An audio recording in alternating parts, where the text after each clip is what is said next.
अस्सलाम वालेकुम। ये न्यूमेरिकल्स करते हैं जो एंट्री टेस्ट के लिहाज से काफ़ी ज़्यादा इंपॉर्टेंट है, बोर्ड में आएंगे। तो ये चार फार्मूले हैं, ठीक है। ये चार मुख्तलिफ किस्म के जो हमारे पास न्यूमेरिकल्स हैं। एक तो मोल फ्रैक्शन है, वेट बाय वेट परसेंटेज है, वेट वॉल्यूम को ऐसे भी कहा जा सकता है, और वॉल्यूम को जो इस तरह वी बाय वी भी कहा जा सकता है। इसका मतलब इसको वी बाय वी भी कहा जाता है। और दूसरा मोलैरिटी है।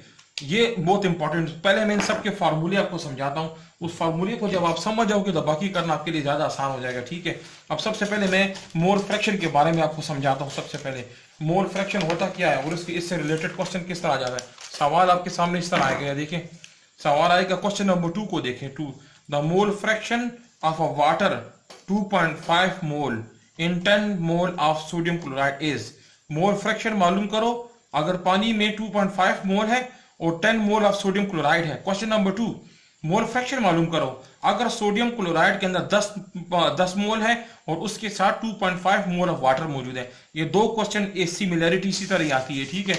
और चौथा सवाल इस तरह है, मोल फ्रैक्शन को मालूम करो अगर 500 ग्राम का पानी है और उसके साथ 600 ग्राम का ग्लूकोज है। इसका मतलब है मोल फ्रैक्शन से रिलेटेड क्वेश्चन जो है ना सबसे पहले आपने करना है, ठीक है। ये क्वेश्चन है। अब इसको सॉल्व कैसे करेंगे, सबसे पहले आपको ये पता होना चाहिए कि ये मोल फ्रैक्शन है क्या चीज। मोल फ्रैक्शन का मतलब ये होता है, फॉर एग्जांपल ये आपके पास कोई सोल्यूशन है, ठीक है। इस सोल्यूशन के अंदर आपने साल्ट भी डाला है, ठीक है, और इसके अंदर आपने शुगर भी डाला है। साल्ट और शुगर दो कंपोनेंट, दो सल्यूट हमने डाले हुए हैं। दो सल्यूट हैं, ठीक है। एक का नाम है फॉर एग्जांपल ये पहला सल्यूट है, दूसरा सल्यूट है ये एक्स, ये दूसरा सल्यूट, ये दूसरा। अब इन दोनों सल्यूट्स की जो क्वांटिटी होती है, इन दोनों सल्यूट्स की जो क्वांटिटी वो मिकदार है। अब दोनों आपस में मिक्स हो चुके हैं, ये साल्ट एंड शुगर आपस में मिक्स हो गए। तो इस मिक्सचर के बीच में जो साल्ट है, साल्ट ये कितना है, इसके अंदर जो शुगर है ये कितना है। तो इसकी जो क्वांटिटी होती है, जो मिकदार होती है, साल्ट कितना है, शुगर कितना है, शुगर कितना है, साल्ट कितना है, इसको मोल फ्रैक्शन कहा जाता है। फॉर एग्जांपल ये दो हमारे पास कंपोनेंट है, ठीक है। मैं फॉर एग्जांपल दूसरी एग्जांपल आपको समझाता हूं। फॉर एग्जाम्पल आपके पास जो है ना वाटर है, ठीक है। इसके अंदर आपने ए भी डाला, बी भी डाला, सी और डी और ई, ये मुख्तलिफ किस्म का आपने खाना बना दिया है और ये किस्म का मिक्सचर बन गया आपके पास, ठीक है। ये आपके पास एक मिक्सचर है। तो इस मिक्सचर के अंदर जो आपने जो बी डाला है, बी ये कितना है, इसके अंदर आपने डी डाला है ये कितना है, ये इसमें ए है, ये कितने कितने मोल्स मौजूद है, और ये ई जो है ये कितने मोल मौजूद है। तो हर एक किसी मिक्सचर के अंदर मौजूद जो कंपोनेंट्स मौजूद होते हैं, उन कंपोनेंट्स की ओरिजिनल मिकदार जो होती है उसको मोल फ्रैक्शन कहा जाता है, ठीक है। अब फॉर एग्जांपल मैं आपको समझाता हूं, एक एग्जांपल के जरिए मैं आपको समझाता हूं। मोल फ्रैक्शन का फार्मूला क्या आप लिखोगे यहाँ पे कि ये हमारे पास मोल फ्रैक्शन है, ठीक है, is equal to x1 is equal to n1 divide by n1 plus n2। ये फार्मूला है। अब फॉर एग्जांपल एक मॉलिक्यूल अगर एक पानी है, पानी है, ठीक, ये पानी है ना, तो इसके अंदर दो कंपोनेंट है। इसके अंदर फॉर एग्जांपल साल्ट भी है और इसके अंदर शुगर भी है। अगर दो कंपोनेंट है तो हमने ये वाला फार्मूला यूज करना है। अगर इसके अंदर तीन कंपोनेंट है, साल्ट भी है, शुगर भी है और इसके अंदर मिल्क भी मौजूद है, तो मैं यहाँ पे क्या करूंगा, इसको हटा के क्या लिखूंगा, is equal to n1 plus n2 plus n3। तीन मॉलिक्यूल लेने हैं, ठीक है। जिसको आपने मालूम करना है उसको ऊपर लिखना है। फॉर एग्जाम्पल आपने साल्ट को मालूम करना है, ऊपर n1 लिखना है। अगर आपको शुगर मालूम करना है, ऊपर n2 लिखना है। आपको मिल्क मालूम करना है, ऊपर n3 आपने लिखना है, सही है। अब फॉर एग्जाम्पल इसकी एग्जाम्पल मैं एक दफा समझाता हूं। For example 3.0 mole of carbon in 4.0 mole of calcium, ठीक है। ये सवाल है, find mole fraction, find mole fraction. तो आपसे पूछ रहा है कि एक सोल्यूशन है, एक सोल्यूशन के अंदर कार्बन भी है और हमारे पास कैल्शियम भी मौजूद है। कार्बन की मिकदार कितनी, 3.0, और इसी तरह हमारे पास कैल्शियम कितना है, 4.0। तो इसका मतलब है हमारे पास दो मॉलिक्यूल आ गए, एक मोल ये, एक मोल ये, एक 3 है और एक 4.0 है। फर्स्ट को हमने मालूम करना है किसका, find the mole fraction of the calcium, carbon. हमें मिसाल के तौर पर कार्बन मालूम करना है। क्या मालूम करना है, कार्बन। तो कार्बन मालूम करना है तो फार्मूला लिखना है x1 इज इक्वल टू पर लिखना है n1 divide by n1 plus n2। तो हमने क्या मालूम करना है, हमने कार्बन का मोल फ्रैक्शन, इसकी मिकदार मालूम करनी है कि ये कितनी क्वांटिटी में मौजूद है। तो इसकी जो ये वैल्यू है ना, ये वैल्यू इसको हम यहाँ पे लिखेंगे 3.0। नीचे क्या लिखें, n1 प्लस n2, तो हमारे पास ये 3.0 है ना, इसको मैं यहाँ पे लिखूंगा 3.0। यहाँ पे प्लस का निशान है ना, प्लस का निशान है। n2 आपके पास ये 4 है, इसका मतलब है कि ये एक 3 है और नीचे 7 है। 3 और 7 को आपस में जब डिवाइड करेंगे, इससे जो वैल्यू आ जाएगी, जो वैल्यू यहाँ पे आ जाएगी, वो हमारे पास किसकी होगी, वो कार्बन की होगी। इसका मतलब है कार्बन का मोल फ्रैक्शन मालूम करना आपके लिए आसान हो गया। और अगर मैं मालूम करूं मिसाल कैल्शियम, किसका, कैल्शियम का, कि कैल्शियम का कितना परसेंटेज है, कितना मोल है, कितना मोल फ्रैक्शन है, तो x2 लिखने के बाद यहां पे लिखना है n2 divide by n1 plus n2। तो मैं ऊपर क्या लिखूंगा, ऊपर इसको लिखूंगा 4.0, नीचे क्या लिखना है यहाँ पे 3.0, उसके बाद 4.0। तो कैलकुलेट करेंगे तो हमारे पास कैल्शियम का भी आ जाएगा। इसका मतलब है कि फॉर एग्जाम्पल आपसे ये भी पूछा जा सकता है कि ए है, बी है और सी है, ठीक है, ए और बी और सी है, इसमें एक जो है 3.0 है, एक 4.0 है, एक जो है ना 5.0 मोल है। तो आपसे पूछा जाएगा फाइंड क्या मालूम करो, फाइंड सी। तो आप क्या करोगे, आपने मालूम सी मालूम करना है 1 2 3, तो इसका मतलब है आपने x3 मालूम करना है, तीसरे नंबर वाला ये मालूम करना है, x3 मालूम करना है। तो आपने क्या करना है, x3, तो इसका मतलब है n3 n1 plus n2 plus n3। समझ आ रही है आपको।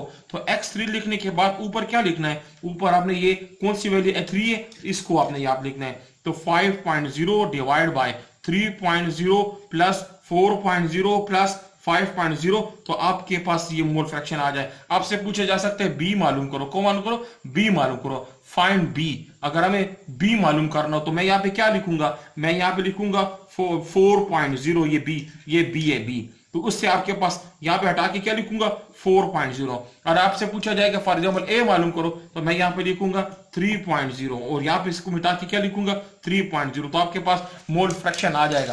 तो इसका मतलब आपको समझ आ गई ना क्वेश्चन। तो इसका मतलब है कि एक क्वेश्चन आपने लिख लिया। अब क्वेश्चन नंबर 2 आप इसी तरह जो मोल फ्रैक्शन होता है ना, मोल फ्रैक्शन, इसका एक दूसरा क्वेश्चन इस तरह आ जाता है ग्राम की शक्ल में। 10 gram of carbon in 10 gram of carbon in 5 gram of calcium. तो फाइंड कार्बन मोल फ्रैक्शन। तो आपसे पूछेगा मोल फ्रैक्शन को मालूम करो, ठीक है। तो मोल फ्रैक्शन, एक अगर ग्राम का जिक्र है ना, ग्राम एक तरफ ग्राम है वो इधर भी ग्राम है, तो आपने सबसे पहले क्या करना है कि इन दोनों का मोल निकालना है। मोल का मतलब है formula n1 divide by n1 plus n2। ये जो फार्मूला है ना, ये फार्मूला ये मोल का है, मोल का। लेकिन यहाँ पे तो आपके पास ग्राम है, तो सबसे पहले इस ग्राम का आपने क्या निकालना है, इनका मोल निकालना है। मोल तो किस तरह निकालना है, इसका मोल निकालने का तरीका क्या है, ये कार्बन है तो मैं ऊपर लिखूं gram divide by molar mass is equal to 10 को लिखूंगा 12 कर दूंगा। इससे मेरे पास फॉर एग्जांपल 4.0 आ जाता है, ये 4.2 आ जाता है। इसका मतलब है कि मेरे पास जो है ना मोल किसका आ गया है, हमारे पास कार्बन का मोल आ गया है। इसी तरह आपने इसका कैल्शियम का मोल निकालना है। तो कैल्शियम के मोल के मतलब ग्राम डिवाइड बाय एटॉमिक मास, तो 3 को डिवाइड करने कैल्शियम के साथ, तो कैल्शियम का एटॉमिक मास जो होता है वो 40 होता है, ठीक है। अब इससे मैं डिवाइड फॉर एग्जांपल इससे तो आपके पास आ जाता है 3.0। तो एक मोल आपके पास ये आ गया, एक मोल आपके पास ये आ गया। अब मिसाल आपको मालूम करना है, किसका मालूम करना है, कार्बन का मालूम करना है, कार्बन का मोल फ्रैक्शन मालूम करना है। तो आप इस वैल्यू को ऊपर लिखना है। तो आपने लिखना है 4.2 डिवाइड बाय 4.2 प्लस 3.0। तो ये कैलकुलेट करेंगे तो आपके पास इसका आंसर आ जाएगा, ठीक है। तो इसका मतलब है आपको इसकी एग्जांपल की समझ आ गई। मैं दोबारा एक दफा आपको समझाता हूं। आपसे पूछा जा सकता है फॉर एग्जांपल आपसे पूछा जा सकता है इन 10 gram of potassium in 10 gram of potassium and 10 mole of sulphur, 10 mole of sulphur, ठीक है। आपसे पूछे था फाइंड मोल फ्रैक्शन। तो अब आपने क्या करना है, अब आपने देखना है कि एक तरफ आपके पास ग्राम है, ठीक है, और दूसरी तरफ मोल है। अब इसको कन्वर्ट करने की जरूरत नहीं है, इसको ऑलरेडी जवाब तैयार हमारे पास पड़ा है, लेकिन इसको कन्वर्ट करने का जरूरत है, ठीक है। मालूम करने मिसाल पोटाशियम, तो इसका मतलब है n1, ठीक है। सबसे पहले आपने क्या लिखना है, x1 is equal to n1 divide by n1 plus n2। अब ये फार्मूला है, ठीक है। हमारे पास n2 है, n2 पड़ा है, देखिए n2 मौजूद है, लेकिन हमारे पास N1 नहीं है, मोल नहीं है, इसका मोल नहीं है। तो सबसे पहले आपने इसका मोल निकालना है। इसका मतलब है 10 ग्राम है, तो 10 ग्राम को आपने डिवाइड करना है पोटाशियम का जो एटॉमिक मास है 39 के साथ। इससे आपसे पता आ जाता है 3.04 आ जाता है। तो आप क्या लिख लेंगे, इस जगह पे आप लिख लेंगे x1 is equal to 3.04 divide by 3.04, और ऑलरेडी वहां पे 10 मोल आपके पास मौजूद है, तो आपके पास कैलकुलेटर आंसर आ जाएगा। अगर आपसे ये पूछे कि फॉर एग्जांपल सल्फर का मालूम करें, तो आप क्या लिखेंगे, ऊपर क्या लिखेंगे, यहाँ पे ऊपर आप लिखेंगे 3.04, नीचे नीचे क्या कर, फॉर एग्जाम्पल आपने सल्फर का मालूम करना है, सल्फर का ऊपर आपने 10 लिखना है, ठीक है 10, नीचे मोल N1। तो जो आपने अभी इसका मालूम किया, फॉर एग्जाम्पल इसका जो आपने मालूम किया था, ये पोटाशियम का जो आपने मोल मालूम किया, उस मोल को आपने यहां पर लिखने, फॉर एग्जाम्पल 3.0 और प्लस आपका 10 मोल, इससे कैलकुलेट करेंगे तो आपके पास मोल फ्रैक्शन का तमाम आ गया।